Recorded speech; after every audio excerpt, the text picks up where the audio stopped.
Hey everyone, I'm coming to you from Fort Darling here in Virginia, also known as Drewry's Bluff. We are just outside of Richmond, or south of Richmond, and we're along the James River. Now, Drewry's Bluff was a fort during the American Civil War, and it protected Richmond from attack on the James River. And it's going to be very vital to the defense of Richmond, especially in May of 1862. The Confederates have constructed this fort. Drewry is a guy, he actually owned this property and made the fort on his own property here in the bend of the river. And if you can see, there's a nice bend right there that's going to come into play here soon. But the Confederates will construct this fort. This will be almost like a little town. You're going to have a chapel and hotel and things like that, hospital.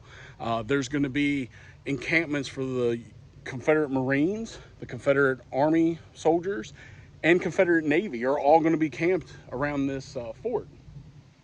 They're going to dig rifle pits out along each side of the James River, and they're going to sink out here in the river. They're going to sink ships. They're going to sink old stone cribs and things like that to block ships from coming upriver to Richmond.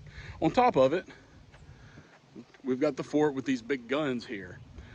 So what happens on May 15th of 1862 is there's going to be a flotilla of Union gunboats that come around that corner down there, including the USS Galena, which is an ironclad, and the most famous ironclad in the Union Army, the USS Monitor. And we know the Monitor from fighting back in March of '62 against the Merrimack to a stalemate. Well, the Monitor is here. It is one of the ships that has been tasked with coming up the James River to Richmond and shelling the city into submission. That is their goal.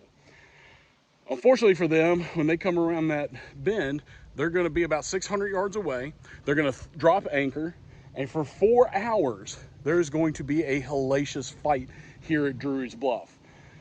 The soldiers that had dug rifle pits, the Confederate Marines and the Confederate Army, are out, and they are shooting into the decks of these onto the decks of these ships, killing sailors as they go. The big guns are launching a lot of lead over into that part of the river, so much so that in that 4 hours, the Galena alone will be hit 27 times. Of those hits, they will actually have 27 casualties. So really one hit for each casualty.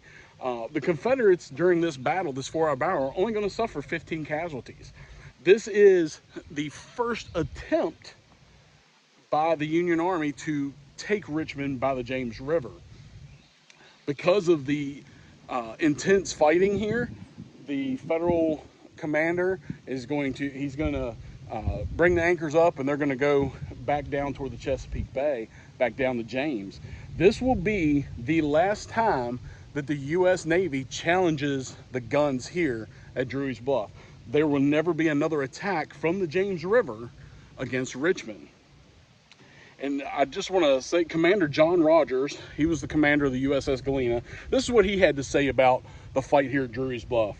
The batteries on the rebel side were beautifully served and put their shots through our side with great precision.